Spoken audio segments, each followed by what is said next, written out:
Zien Baengh on khói quỳ nhìn hoi, hỏi trực khói gói nhau chúa muôn kinh sâu.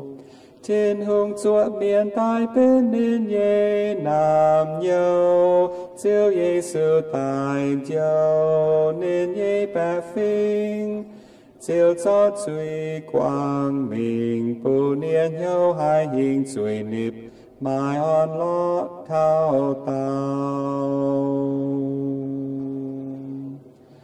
Lành trình chiếu bố nia hình chia, chênh chẳng tia chênh Giê-xu chênh sinh linh.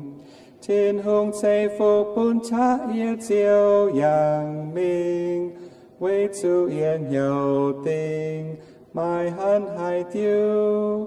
Mai Baengh on yết liu, trên hương biểu mang chiếu chẳng yết yên yêu nhau ngài. Can xuân nhau, chênh chiếu mai minh, chiếu thịnh chênh chiếu thăm chính tài chia bàm. Chiếu Giê-xu nam chiếu cho yết truy thịnh đam, liêu chuột Nyei bù giam, buông nên Nyei xin. Chiếu xia quang sinh tình, với chú nên bài nhau nam Mien, yết sinh tai phong hò.